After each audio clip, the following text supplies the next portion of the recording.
The jailer is the key. Kill him, and you'll be free.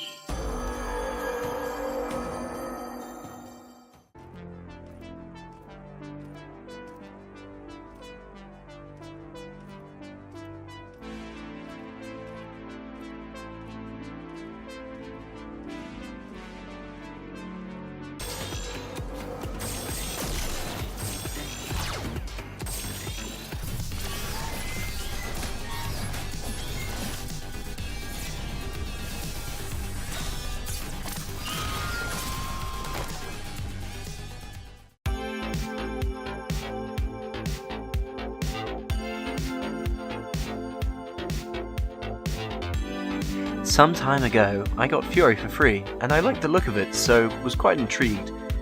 After about 30 minutes with the game, I was disappointed, and uninstalled it. The writing made me laugh, the gameplay seemed clunky. All in all, it seemed like they wanted to cash in on the idea that games should be hard that plagued players after the Dark Souls sleeper success. Soon after, and forever since, reviews of the game seemed to disagree with me. After a year or so, I feel that it's time to give it another chance and find out my second opinion. To start, I'll talk about something I agreed with others on, the music. It's great. It fits the art style to the bones, allowing you to relax into the rhythm of what you're doing, with enough energy to keep you going. At its worst, it sounds like offcuts from Tron Legacy, but that's not the worst thing to be.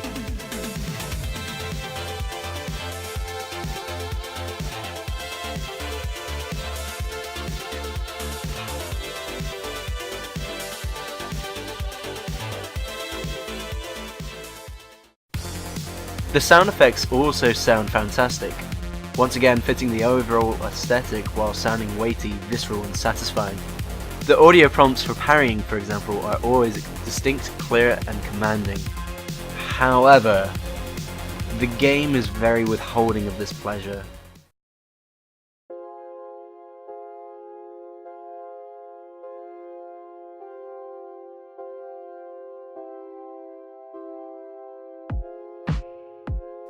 On first play, my biggest issue was that the game itself does not flow like the music. It boils down to two basic gameplay styles, twin sticks bullet hell and rhythm-based dodge and slash.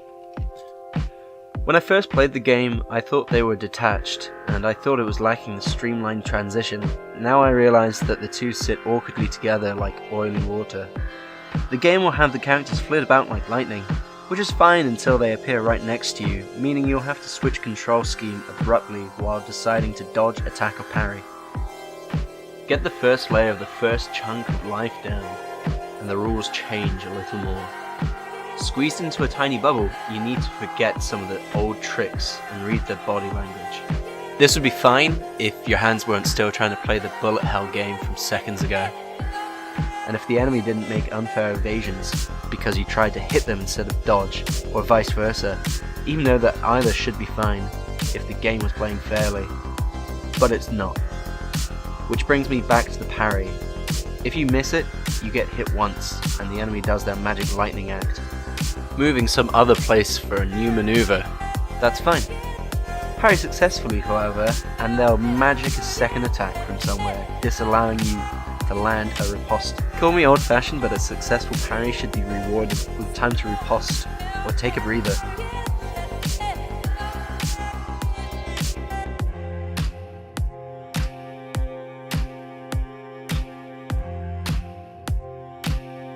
In fairness to Furi, it's consistent with the way it moves its goalposts, so perhaps you can get invested, reading the tales of constant shifting. The way games used to get you invested was with high scores. Now we're lucky enough to have narrative.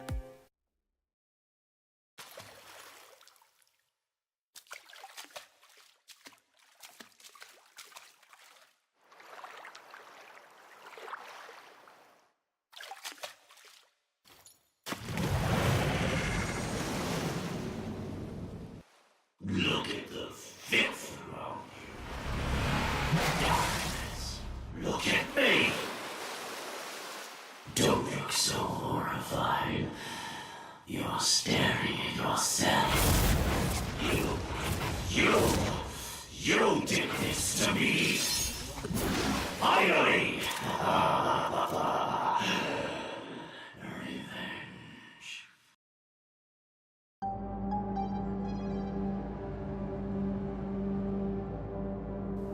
Furi is the Japanese verb for falling weather, and in the game it seems that there's a typhoon of hyperbole.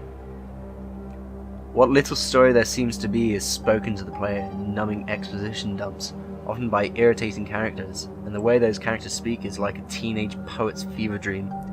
Every character forces out such melodrama, it made me roll my eyes so hard I'm surprised the corneas didn't just detach. I laughed with agony at the intro dialogue and the way it was delivered. You were a weapon, a bringer of death. And now, you're nothing. I will keep on killing you. Again and again. I am your future. An eternity of slow, painful deaths. I hear thunder. Pitter patter. Shake your head. Nod your head. It's time to go. See what they did to you? Pull yourself together. Get out of prison.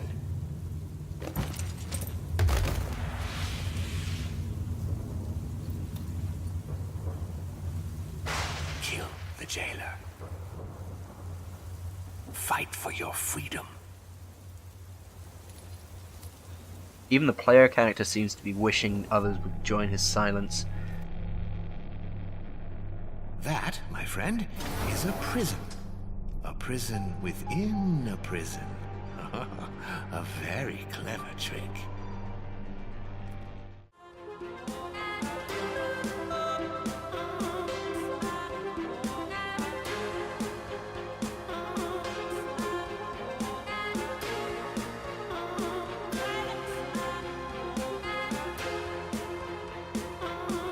The premise itself is quite good though. An intense jailbreak, dueling your jailers as you descend from some mental space prison.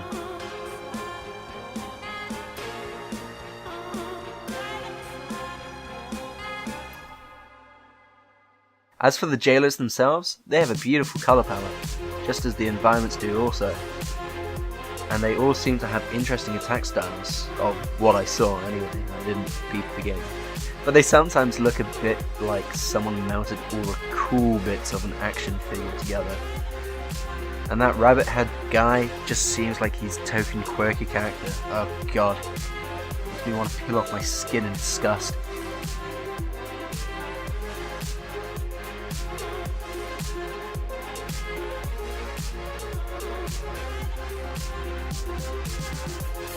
As I mentioned before, the art style itself is great. It's vivid, distinct. The game is so very pretty to play at the very least. Despite all my issues with Furi, I can see a decent game in there. It's just acting very sporadic like claymation monsters from Jason and the Argonauts. Mastering it probably takes more patience than I'm willing to offer for the arthritis it's bound to give me.